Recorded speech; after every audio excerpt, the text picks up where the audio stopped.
Dear students, today we will start the subject software engineering. In this lecture, we will see course objectives and course outcomes of the software engineering and syllabus of software engineering. So, course objectives of the software engineering is students will understand the discipline of software engineering and its application to the development and management of software system. Second, student will learn basic software engineering methods and practices and their appropriate applications. Student will understand the principles of analysis and design for software development. Fourth objective is student will think about applications to construct software of high quality which is reliable yet reasonably easy to understand, modify and maintain. So these are the course objectives. Now course outcomes. So after successful completion of the course, the student will be able to define the basic concepts of software engineering. Second course outcome is student will be able to describe software requirements.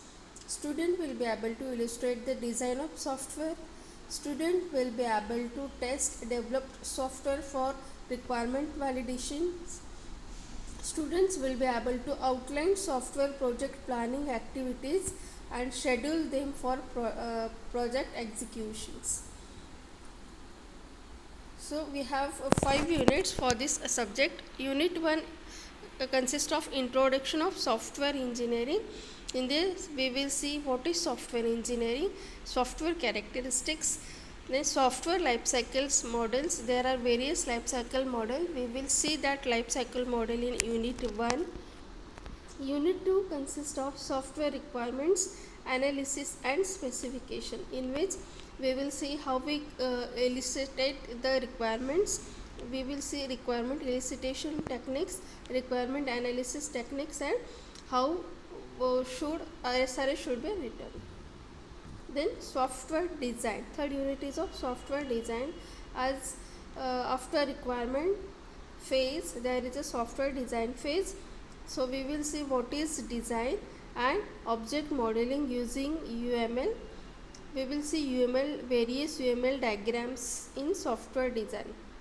Then unit 4 is consists of coding and software testing. After design, coding will be started.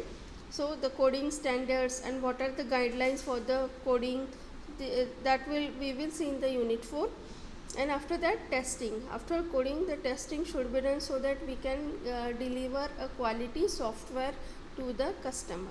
So there are various software testing methods like black box, white box testing, then levels of testing. So we will see all the testing methods in the unit 4.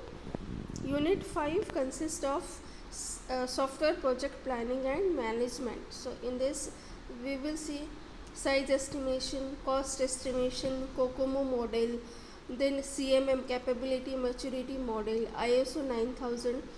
All these project planning activities will be in the unit 5. Okay. In the next lecture we will start with our unit 1. Thank you.